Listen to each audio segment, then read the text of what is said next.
Hello, I'm Rosie, welcome to my channel. Today I'm going to be showing you how to make this crochet bralette. This is a measure yourself pattern and can be adjusted to fit any size. The ruching at the front is a great option to add shape to the bust for beginners, and I'll also be showing you how to add on colours and change colours, so don't worry if you've never done that before. I've included an estimated amount of the amount of yarn that you'll need, depending on which size you're going to make, down in the description below. You'll also find timestamps where you can quickly skip to different parts of the video. Here's a selection of the things I'll be using for this tutorial. First, take the measurement from the side of your bust right across to the other side, so just before the start of your armpit. This is going to be the width of our piece. Next, measure from your underbust to the middle of your breast, about an inch or so above your nipple. This is going to be the height of our piece. And the final measurement is your underbust measurement, so this is around your rib cage. The first thing that we're going to do is make our slip knot, and the way I like to do this is wrap my yarn around my finger like this, and then wrap the yarn again and grab the back loop, pull it over the front loop and off the end of my finger, and we have our slip knot. We can then add that to the hook like so, and we are going to start by chaining. And we're going to use the measurement we took for the width measurement, which for me is 15 inches. Now, what I'm going to do is chain 1 inch less than 15 inches, which would be 14 inches. This is because I find that when you add your row of stitches into your chain is likely to increase and get bigger. So I will just continue chaining until I have the right amount of chains, and until it reaches 14 inches in length. My chain is now 14 inches, so I'm ready to move on to the next step. When you're measuring your chain, make sure you don't pull it out really tight. Your chain will have stretch at the moment, but we will start to lose that when we add in the stitches. Now, for the next part, I'm going to start by chaining 2 more onto this row. This will give us the height of our first stitch. And then I'm going to find the stitch 3 stitches from the end of where my hook is. So we've got 1, 2, and this one here is the 3rd one. So I'm going to yarn over and put my hook through the top loop, pull through 1 loop, and then I'm going to pull through all 3 loops. And that's how you do the half double crochet. So for the next one, again, we're yarning over, putting our hook through the top loop just there of the chain, and then pulling up a loop, and then pulling through all 3 loops. And we are going to continue doing these half double crochets until we reach the end of our row, and I will meet you back there. Now, with some cotton yarns, you might find that your hook is snagging when you're pulling through the loops, especially because we're pulling through 3 different loops at once. I find that the angle of the hook does make a lot of difference. So when you're pulling your yarn through and pulling the loop through, make sure your hook is angled fully down, so down like this, rather than slightly to the side, because it's less likely to snag on the loops.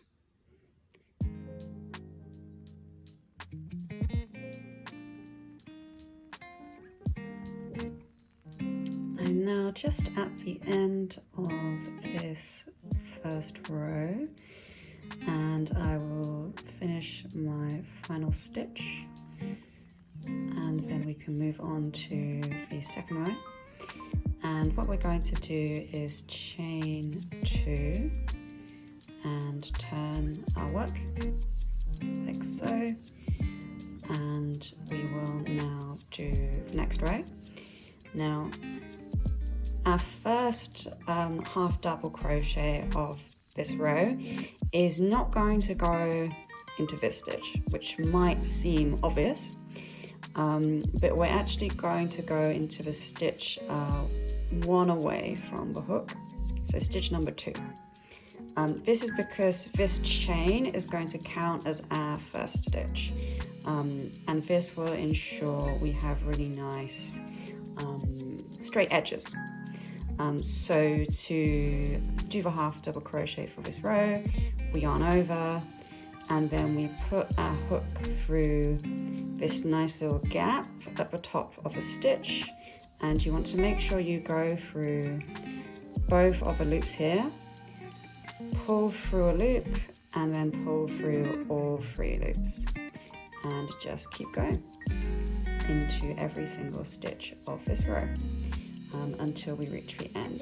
So I am going to carry on crocheting, and I will join you again at the end of this row.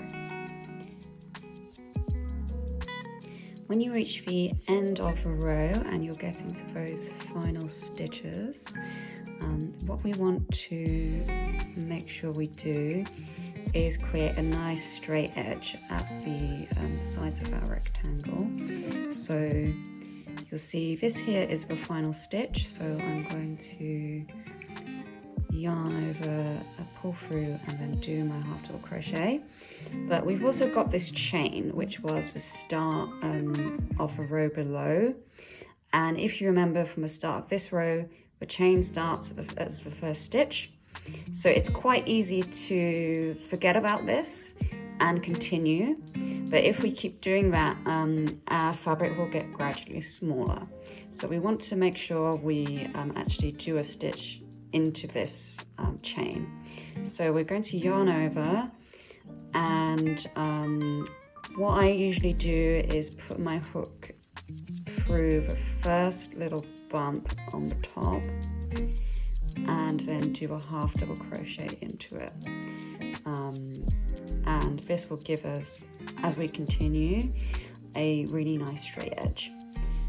So I'm now going to start my next row. So I have turned my work, and I have chained 2, and I am going to, once again, instead of doing my first stitch into this one closest to a hook, I'm going to go for the second stitch, because our chain is going to count as the first stitch. And I'm just going to continue doing my half double crochets, and I'm going to continue building these rows, and keep adding rows in exactly the same way until the width of my rectangle is matching our width measurement that I took earlier. I now have my finished piece, which is the same as my width measurement, which for me is just under 6 inches. You may find that your piece is sort of a curved shape. That is normal, don't worry about it. And your piece should have kind of nice, even straight edges at both sides. So we are now ready to fasten off our piece. So if you chain 1, and then take your scissors, make sure you leave enough of a tail so that you can weave it in, and just snip the yarn and pull through with your hook, and then we have finished our main piece. Now we can start working on the band of the bralette, which is going to wrap around our body. You will need to take your underbust measurement and subtract 5 inches, and that's going to be the length of a chain that you need to make. So I am going to make a chain of 25 inches because my underbust measurement is about 30 inches. So as usual, I'm going to start by making a slip knot, and then I will just chain until my chain is 25 inches in length.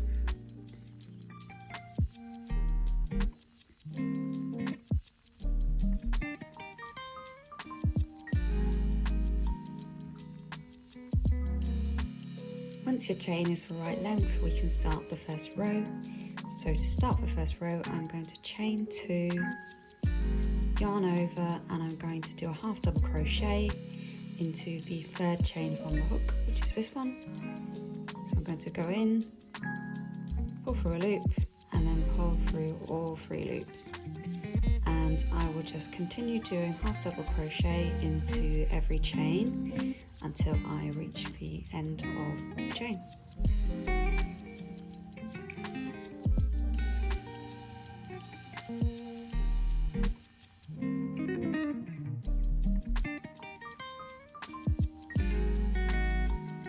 We're now ready to join our next colour, which for me is going to be cream. So I'm going to fold over the end of the yarn so that I have enough of a tail to weave into my work later.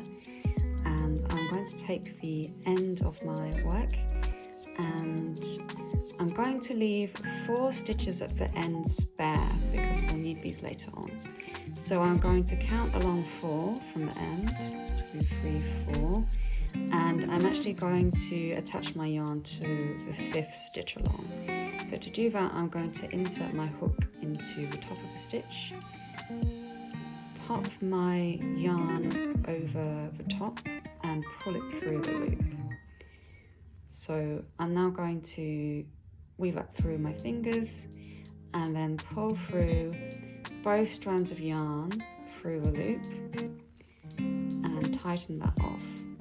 So I'm going to move the short strand of yarn back out of the way and make sure it's nice and tight. And then I can do a chain. So this is going to be my first stitch, and then I'm going to do another chain. So that's 2 chains in total, and I'm going to do a single crochet next, and I'm going to leave a space between this stitch and the next stitch. So I'm going to single crochet into the 2nd stitch from the hook. So I'm going to put my hook through, pull up a loop, and then pull through both loops. The next thing I'm going to do is chain 1 and then single crochet into the 2nd stitch along. So again, I'm leaving a space, chain 1 again, and single crochet into the 2nd stitch along. And we're going to continue doing this until we start to reach the end of our work. Once again, we want to leave a gap at the end of 4 stitches. So I'm going to carry on doing my single crochets and chains, and I will catch up with you in a moment. When you get to the end of a row, you'll also want to leave 4 stitches free like we did at the beginning.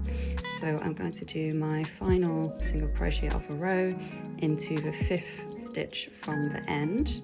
Now, if like me, you had an odd number of stitches, we will just skip over 2 stitches here instead of 1. This won't be noticeable when the garment is finished, so it's no problem. After this, we will be joining our 3rd colour, but we want to keep our 2nd colour joined to use later on. So what you need to do is pull up your loop nice and wide, and then pull your ball of yarn through the loop, and then pull that tight. So this means that your work is secure and this is not going to unravel at all. We're going to join our 3rd colour to the right hand side of our work into the top of this first stitch. So take your yarn and fold over the end. Make sure you have a long enough tail to weave in later. And then we are going to insert our hook into the top of the first stitch, just here. Pull through our colour and then pull through a loop. Pull back the shorter tail and make sure it's nice and tight. And then we will chain 3, which is going to be our first stitch. We're now going to yarn over and we're going to do a double crochet into the gap between the 2 single crochets from the previous row. So I'm going to go into a gap, pull up a loop, pull through 2 loops, and then pull through the second 2 loops. And we have our double crochet. I'm now going to chain 1 and do a double crochet into the next gap between these 2 stitches. So pull up a loop, chain 1, yarn over, pull up a loop, pull through 2 loops, pull through 2 loops again. And I'm just going to continue doing this until I reach the end of the row. And this is going to create a nice ladder effect on our piece.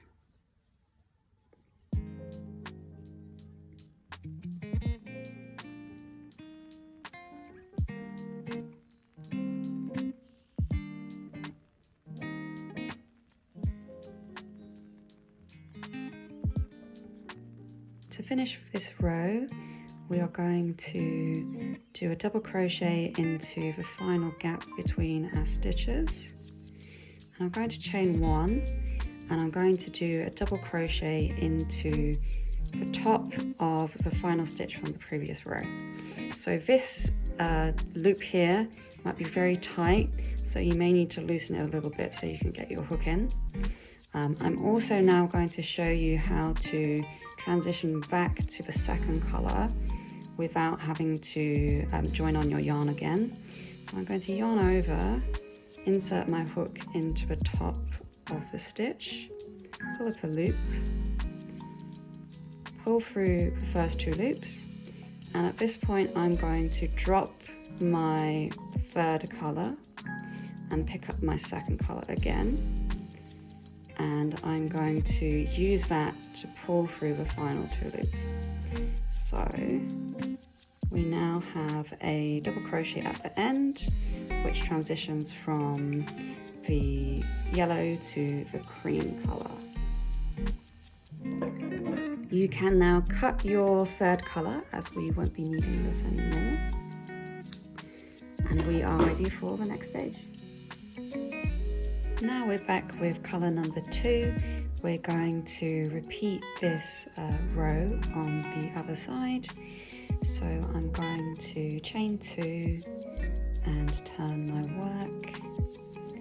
I'm then going to do a single crochet into this gap here, chain 1, and then single crochet into the following gap, chain 1 again, and continue in this pattern all the way to the end.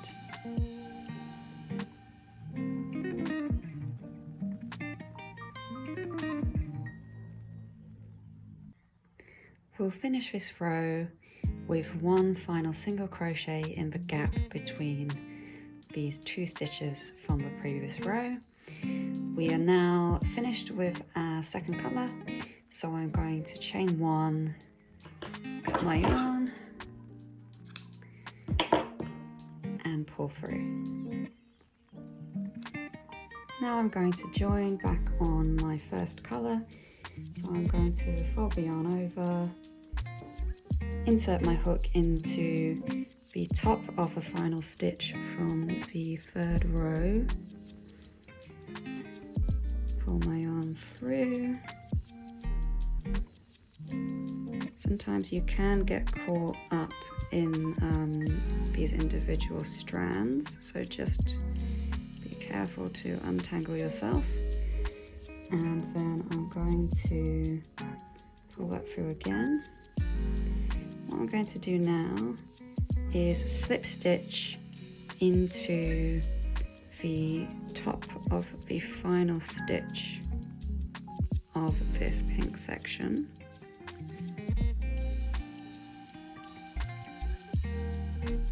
There we go. Make sure this short tail is nice and tight. And now I'm going to do a half double crochet into the side of this chain. Okay, so we now have a kind of curve at the side of our work. What I'm going to do now is remove my hook and turn my work. So it's just so it doesn't get twisted. Put my hook back in. Yarn over, and I'm going to do a half double crochet into the stitch where we originally joined on. Now I'm going to do a half double crochet into the next stitch,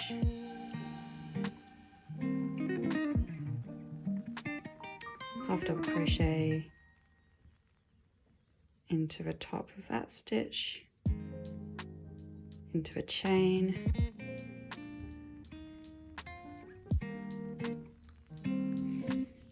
into a top of a stitch,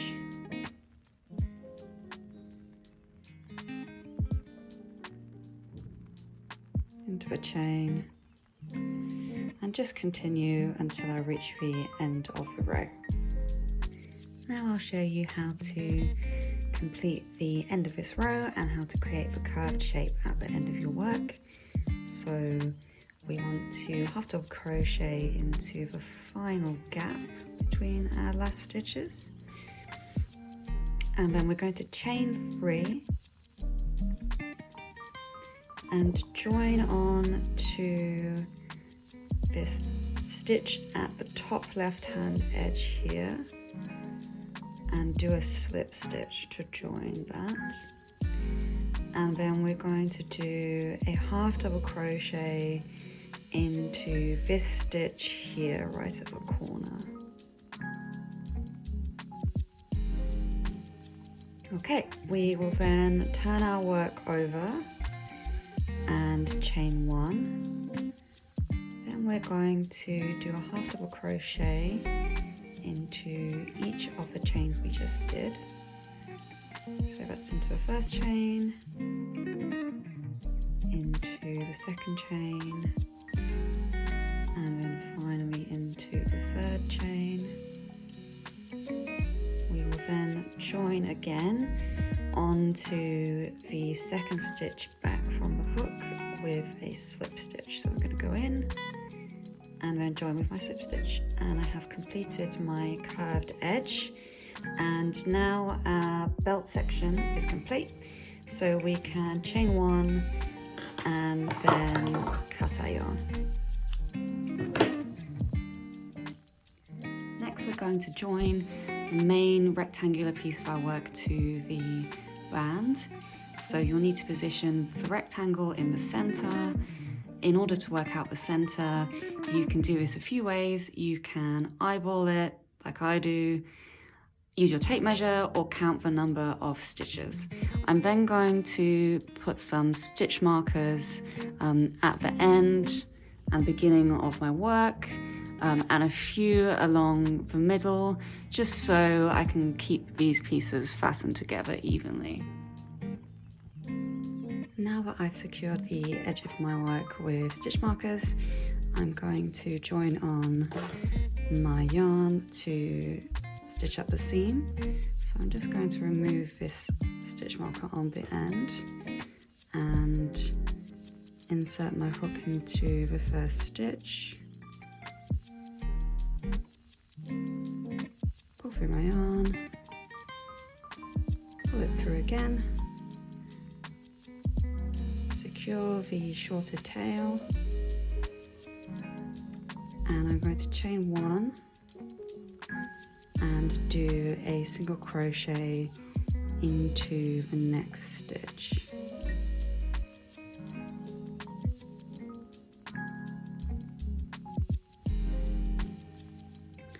And I'm going to continue and just do a single crochet into every stitch along the seam.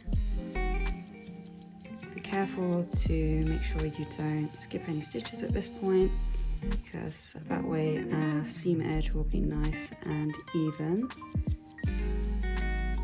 And once you reach the end of your row, you can just finish off a row and fasten off your yarn as usual. Now our two pieces have been joined together, we can work out where we want to have our straps and how long they need to be. So I find a really good way to do that is to get a piece of scrap yarn and tie it onto your work. You can then try it on and mark the ideal strap length, and you can then adjust the position to see which placement you'd prefer and which works best for you. Now it's trying on time. I've placed a clip in the center of the garment so you can see what it will look like with the ruching. I was happy with the placement of the straps, but I did decide to move them further towards the middle on the back. I've untied my scrap yarn from my work and I've made a couple of little knots to mark out where the ends of the strap were. And I've got one very long piece of yarn which I'm going to use to measure the length of my waist tie. I've also used a couple of stitch markers to mark out where I'm going to join on my straps. I did decide to move the positioning in the end closer to the center of my work. I'm going to make the waist tie next. So I've made a slip knot and I'm going to create a really long chain, and I will stop when my chain is long enough that I will be able to wrap it around my body and tie it in the middle. Once your chain is long enough, we are going to start the row with a single crochet into the second chain from the hook, and then we are going to continue with half double crochets into each chain until we reach the second to last chain from the end of the row. To complete the row, we're going to do a half double crochet into the second to last stitch, and then we're going to finish off with a single crochet.